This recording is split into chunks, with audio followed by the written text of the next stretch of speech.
Shalom, selamat.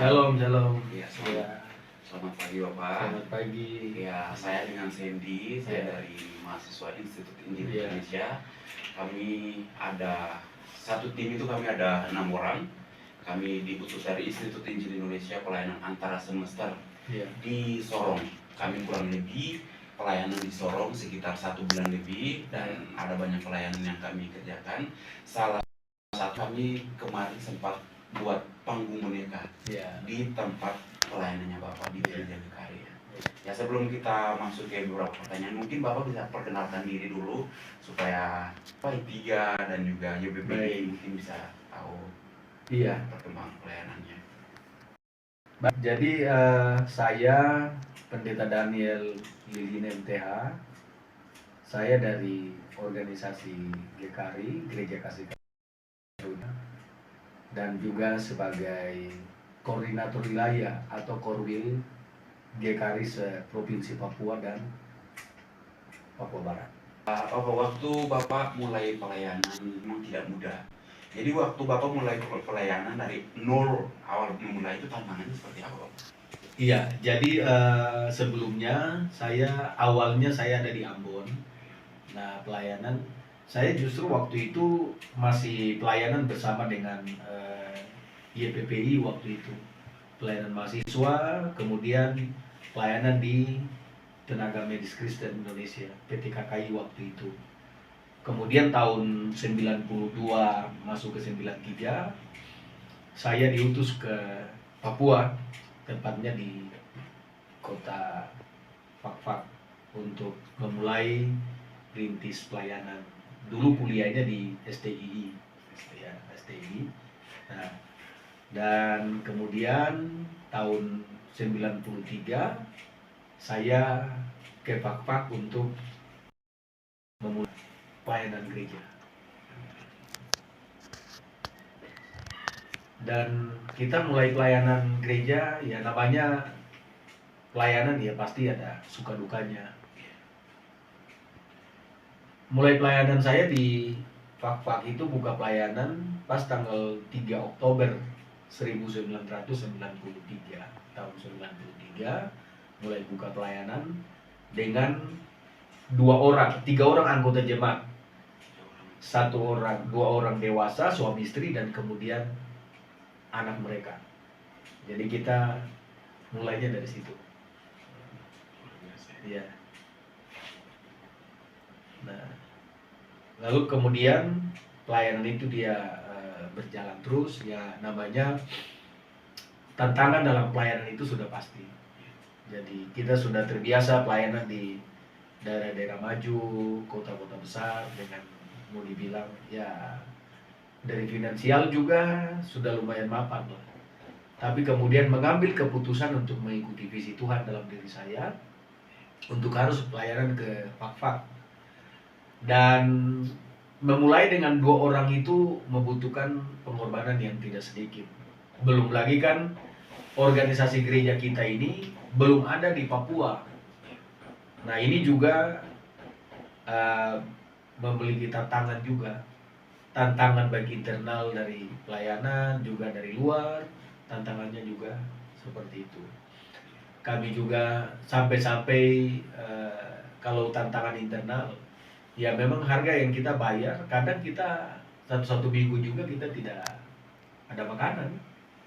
Nah, saya dari tahun 93 sampai dengan tahun 98 itu tidak digaji sama gereja. Nah, tidak dibiayai sama gereja. Jadi hidup oleh karena percaya. Memulai sesuatu pelayanan saya kira banyak harga yang kita bayar. Cuman kuncinya membuat kami sampai hari ini mengalami banyak terobosan itu adalah kami awali itu dengan mengandalkan Tuhan. Nah, kami banyak sekali berdoa dan berpuasa setiap waktu doa dan puasa. 1 bulan itu kami lebih banyak puasanya. Dan kami berdoa. Nah, sehingga lewat tantangan-tantangan yang ada memulai dengan 2 orang ini hal yang bahkan belum lagi kita ada isu-isu yang boleh tersebar di kota itu bahwa kita membawa aliran sesat dari luar Papua masuk ke kota itu, sehingga kita dibenci orang-orang. Gereja kita mau ditutup karena dikatakan itu gereja ilegal, tidak ada rekomendasinya. Kemudian pimpinan-pimpinan gereja juga bermusuhan dengan kita, padahal tidak ada kesalahan pun yang kita lakukan. Tetapi saya tetap pada prinsip bahwa ini visi yang Tuhan berikan, dan visi ini perlu diuji. Kita sementara masuk di dalam dapur ujian supaya kita benar-benar. Lalu kemudian berjalannya waktu, saya lihat bahwa intervensi Tuhan di dalam satu pelayanan itu sangat penting. Mulai Injil firman Allah kami sampaikan, beritakan, lalu kemudian demonstrasi kuasa Allah juga terjadi. Nah, saya ingat dulu waktu di pelayanan di EPPI kan kita sangat kuat dengan pelayanan pribadi, pribadi, kemudian pelayanan okultisme, pelayanan pelepasan, itu kita sangat kuat. Jadi dari dulunya memang kita sudah dimodalin begitu luar biasa. Ke pelayanan ini kita kembangkan. Di Papua ini kota yang mayoritas Muslim itu kan di Fakfak, kota di mana saya buka pelayanan itu. Dan kuasa gelapnya sangat begitu luar biasa menguasai kota itu. Kekristenan yang ada pun mereka sudah adaptasi dengan keadaan yang ada. Hidup kekristenannya pun biasa. Ketika kami masuk dengan baru, dengan pelayanan di mana kita masuk, kemudian bilang mau menghancurkan kekuatan-kekuatan roh jahat di sana, wah kami ditantang luar biasa. Iblis pakai orang-orang untuk mau mengusir kami dari kota itu. Tapi saya kira ini satu hal yang kita harus kita pelajari, kita renungkan bahwa menjadi seorang hamba Tuhan itu kita tidak boleh mencari zona nyaman. Kita mesti keluar dari kenyamanan kita. Kalau kita mau jadi hamba Tuhan, ya penyangkalan diri itu penting. Siap tidak makan, siap tidak ada uang, kita siap dibenci orang. Nah, Yesus sudah terus terang bilang itu bahwa seorang hamba kan tidak lebih daripada Tuhan. Sebagaimana Yesus diperlakukan, ya kita juga begitu. Jadi saya kira liku-liku pelayanan kita seperti itu, ada suka dukanya. Puji Tuhan, lewat itu semua akhirnya izin gereja kami dapat juga. Dari 2 orang itu sekarang kami sudah memiliki gereja lokal dan jumlah anggota yang luar biasa. Nah, dari 2 orang ini di kota Fakfak tahun 2010 saya pindah ke Sorong. Di Fakfak sekarang ini sudah 2 jemaat lokal. 2 jemaat lokal. Di Sorong di sini sudah 2 jemaat mandiri. Di Kaimana sudah ada jemaat mandiri. Di Timika sudah ada jemaat mandiri. Di Asmat, Kabupaten Asmat itu sudah ada jemaat kita di sana. Di Minabuan, Manokwari. Jadi ketika saya lihat ini semua ini luar biasa, mustahil. Tidak mungkin kita jangkau ini semua kalau kita tidak setia buat Tuhan dengan siap untuk bayar harga. Pokoknya mau ikut Tuhan ya harus itu sudah ikut salib, sangkal diri dan ikut Tuhan. Nah, jadi saya kira liku-liku pelayanan itu pasti ada. Nah, kalau kita jalan sesuai dengan visi Tuhan, jalan saja. Ada tantangan, pasti Tuhan berjalan. Amin. Iya. Ya mungkin Bapak bisa menjelaskan secara singkat mungkin apa arti dari GKRI, kenapa harus GKRI? Iya, mungkin GKRI ini dengan YPPI ini kan mau dibilang dulu kita awalnya semua dari situ. Lalu hamba-hamba Tuhan kita di GKRI ini pada umumnya juga orang-orang dari I3 semua. Nah, orang-orang dari I3 semua. Berdirinya gereja ini awalnya dulu juga dari pelayanan YPPI. Nah, sehingga berdirinya gereja, ya waktu berjalan akhirnya GKRI, Gereja Kasih Karunia Indonesia tetap berjalan. Lalu kemudian sampai hari ini puji Tuhan. Nah, jadi pusat organisasi kita ini GKRI ini kantor sinodenya berada di Jakarta. Kantor sinode dari Gereja Kasih Karunia Indonesia, GKRI ini berada di Jakarta di Kelapa Gading, Jalan Boulevard Bukit Tinggi. Nah, nomor 7. Lalu kemudian di daerah-daerah dipimpin oleh seorang pemimpin yang kita organisasi yang kita sebut Korwil, koordinator wilayah.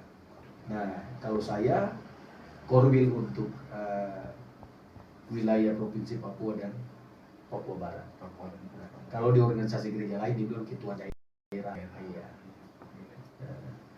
Majelis daerah, contohnya. Iya. Ya mungkin Bapak bisa menjelaskan secara singkat perkembangan pelayanan di gereja GKI Sorong ini secara kuat dan kualitas, mungkin Bapak bisa Iya. ceritakan sedikit. Jadi pada umumnya pertumbuhan organisasi kami ini di GKRI di Provinsi Papua dan Papua Barat, jemaat anggota gereja dari jemaat-jemaat lokal ini, baik itu orang dewasa laki-laki dan perempuan, youth-nya laki-laki perempuan dan anak, kita sudah mencapai 1.500 lebih anggota jiwa yang ada tersebar di Papua dan Papua Barat. Nah, kemudian untuk kita yang ada di Kabupaten Sorong, di Kota Sorong ini, di Sorong ini kita mulainya hanya dengan 6 orang. Kita mulai dengan 6 orang, kita mulai pelayanan buka perintisan. Jadi saya merintis lagi. Nah, saya tidak melanjutkan pelayanan orang lain di Sorong. Jadi saya tinggalkan pelayanan yang mau dibilang babak belurnya di sana. Nah, saya tinggalkan, kemudian saya ke Sorong, mulai lagi dari nol lagi. Nah, rekan pendeta dari Bandung yang menggantikan saya di Pakpak, saya pindah ke sini, saya mulai dari nol lagi. Mulai lagi yang baru, berperang lagi. Saya tidak kuat, Pak. Mulai lagi, rintis dengan 6 orang. Mulai bangun pelayanan. Agak sedikit trauma sih waktu pertama datang, waduh, ini apa mungkin seperti yang di Pakpak lagi. Tapi saya pikir bahwa yaitu panggilan Tuhan buat kita. Jadi mulai lagi dari 6 orang, kita ada 3 kakak. Ya, puji Tuhan, singkatnya untuk dari jemaat kota ini lahirlah jemaat yang ada di Kabupaten Sorong. Lalu dari kota ini juga lahirlah jemaat yang ada di Manokwari, yang ada di Tebinabuan, nah, yang ada di Timika, yang ada di Asmat. Nah, dari jemaat ini, satelit-satelitnya, jemaat-jemaat satelitnya yang sudah dilewasakan.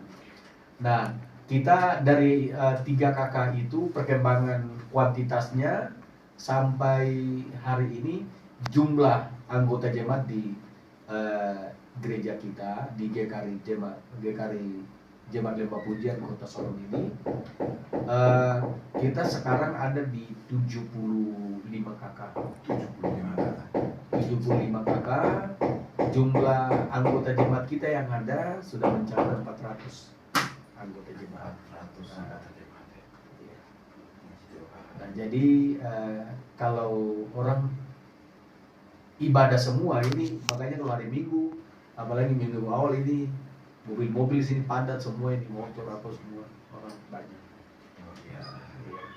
Lalu karena sudah banyak, sehingga dari kabupaten, dari sini kita sudah bagi 2. Yang kabupaten tidak perlu kesini lagi, kita bangun lagi jemaat di kabupaten itu, sehingga mereka-mereka yang di sana kan, Sorong ini kan dia nyambung, kota kabupaten kan dia nyambung, jadi dari arah sana tidak perlu datang ke sini lagi, kita bangun untuk di sana. Jadi puji Tuhan, kualitasnya juga kami mulai mengembangkan pelayanan-pelayanan di gereja. Di gereja ini baik itu lewat pelayanan ibadah raya, komsel-komsel dalam 1 minggu kita ada komselnya di hari Rabu, di hari Kamis, komsel untuk orang dewasa, ada komsel untuk youth juga, ada komsel untuk anak-anak. Komsel-komsel ini kita buat komsel dengan harapan juga ada penjangkauan jiwa-jiwa dari situ. Dan juga materi-materi komsel ini adalah firman Tuhan yang disampaikan hari Minggu. Itu dicerna lagi, didiskusikan lagi, di-share lagi di komsel-komsel ini. Nah, jadi bahannya dari khotbah hari Minggu itu. Nah, PKS, pemimpin-pemimpin kelompok sel yang kita namakan gembala-gembala sel, kita angkat. Nah, setiap firman hari Minggu itu mereka catat. Dan itu kita buat kita punya waktu training itu ada. Nah, formatnya kita buat sehingga di waktu komsel itu materinya, dengan harapan mereka cerna lagi ulang apa yang dikhotbahkan gembala lagi. Berkat apa yang mereka terima, nah sudah praktekkan atau belum, nah dampaknya ke orang lain bagaimana setelah kita terima firman itu. Kemudian ada konsel untuk youth, anak juga, nah itu semua ada. Lalu kemudian kita pelayanan kategorial. Pelayanan kategorial ini adalah pelayanan di luar gereja, baik ke panti asuhan, lembaga, pelayanan ke rumah sakit, dan juga ke kerjasama dengan kantor-kantor pemerintah, perusahaan swasta dan lain-lain sebagainya. Luar biasa ya, banyak relasi. Iya. Kemudian di dalam hal membangun hubungan dengan gereja-gereja, kita terus menjaga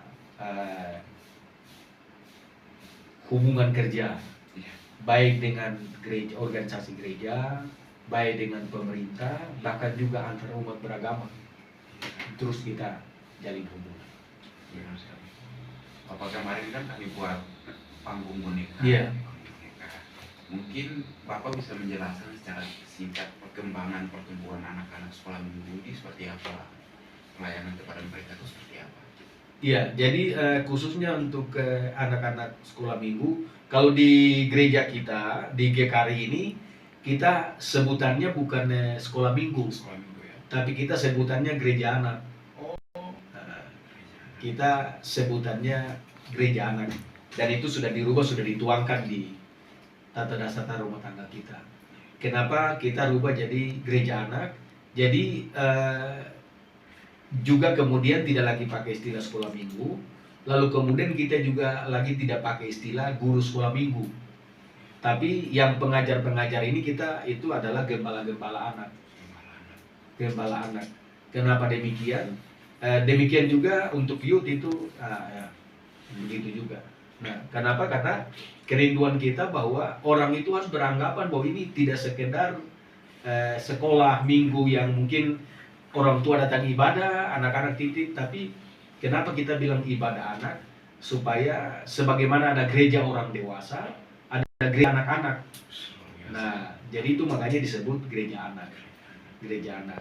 Harapan makanya visi saya ke depan itu kita tidak hanya bangun gereja untuk orang dewasa ini, tapi ada 2 bangunan lagi yang akan kita siapkan untuk kita bangun, yaitu bangunan khusus untuk gereja youth, lalu bangunan khusus untuk gereja anak.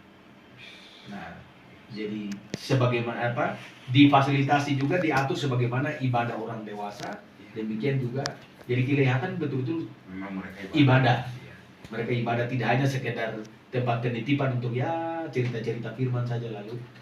Nah, tidak.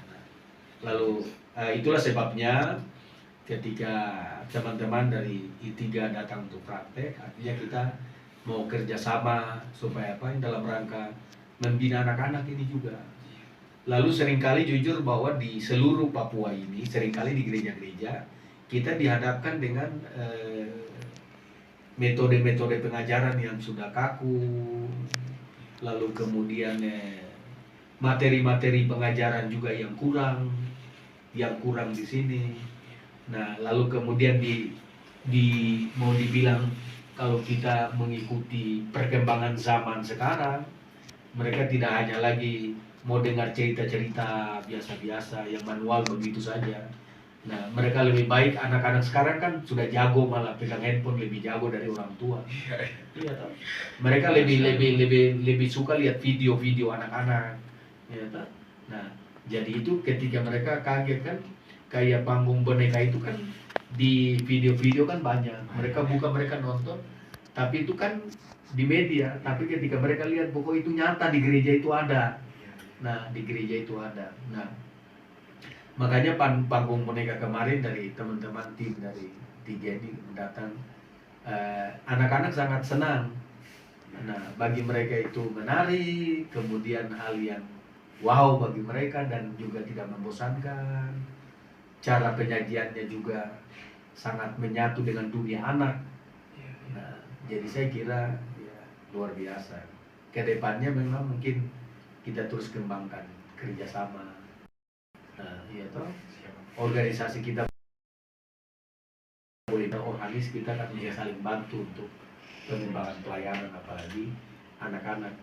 Pada prinsipnya kalau gereja kami kan terbuka dengan semua pelayanan yang apalagi anak youth untuk membangun, mendukung.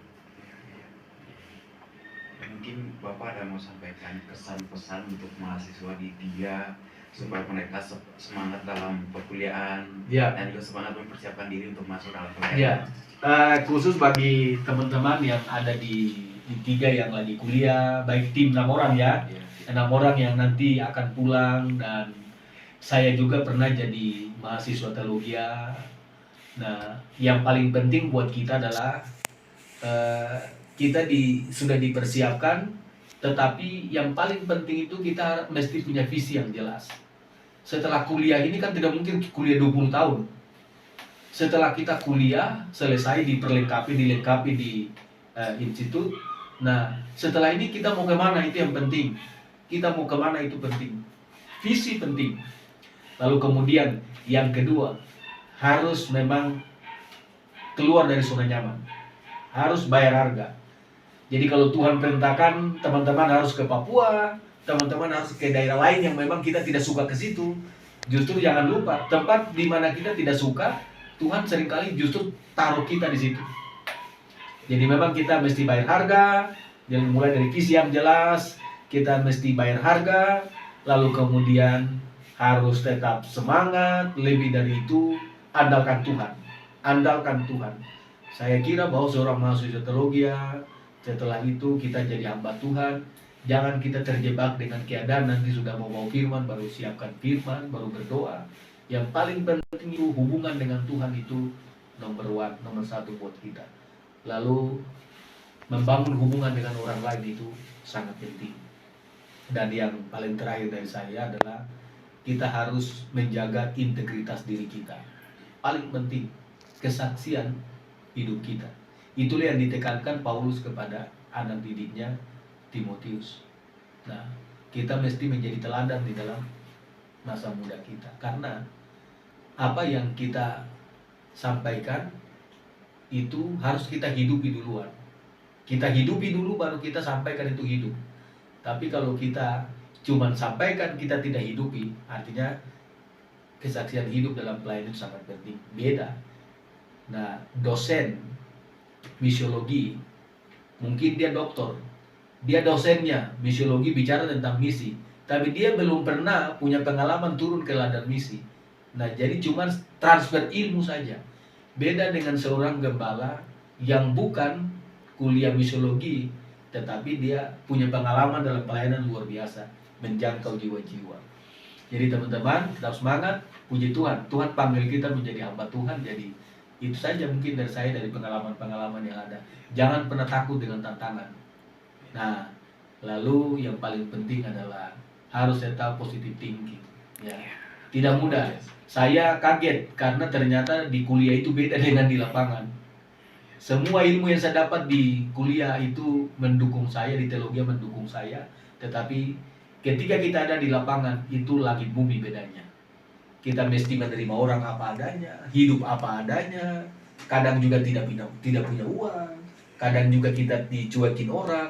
Ya, jadi peperangan yang sesungguhnya setelah kuliah, peperangan sesungguhnya, perjuangan sesungguhnya setelah kita ada di dalam lapangan. Dan puji Tuhanlah kami telah melewati itu. Saya sudah mau dibilang hampir 30-an tahun ini di dalam pelayanan. Jadi ya suka duka sudah mulai. Yang paling penting lagi, setia dengan perkara-perkara kecil. Itu paling penting. Saya dulu pelayanan di gereja, pelayan musik, bersihkan gereja, angkut sound system, apa saja saya bisa kerjakan, antar undangan. Saya mulai startnya dengan hal yang sederhana. Jadi kalau ada hamba Tuhan, tidak boleh terpengaruh dengan hamba Tuhan sekarang. Artinya dengan media sekarang, wah hamba Tuhan ini wow, saya harus jadi seperti dia. Saya kira tidak. Kita harus jadi seperti Tuhan dan jadi seperti diri kita sendiri. Karena Tuhan punya rencana dengan kita. Jangan kecil hati, Tuhan akan pakai kita untuk perkara-perkara yang luar biasa ke depan. Visi jelas, jalan, terobosi segala macam tantangan. Saya kira itu. Terima kasih banyak Bapak untuk waktu dan kesempatan yang sudah diberikan kepada kami di siang hari ini. Ya. Banyak sekali pengalaman Bapak yang sudah bagikan kepada kami. Jujur secara pribadi saya sangat diberkati. Iya. Dan juga teman-teman yang ada di Tiga pun ketika mereka menyaksikan video ini, pasti mereka juga pun akan diberkati dengan kesaksian Bapak. Terima kasih banyak. Iya, saya mungkin terakhir saya lupa tadi.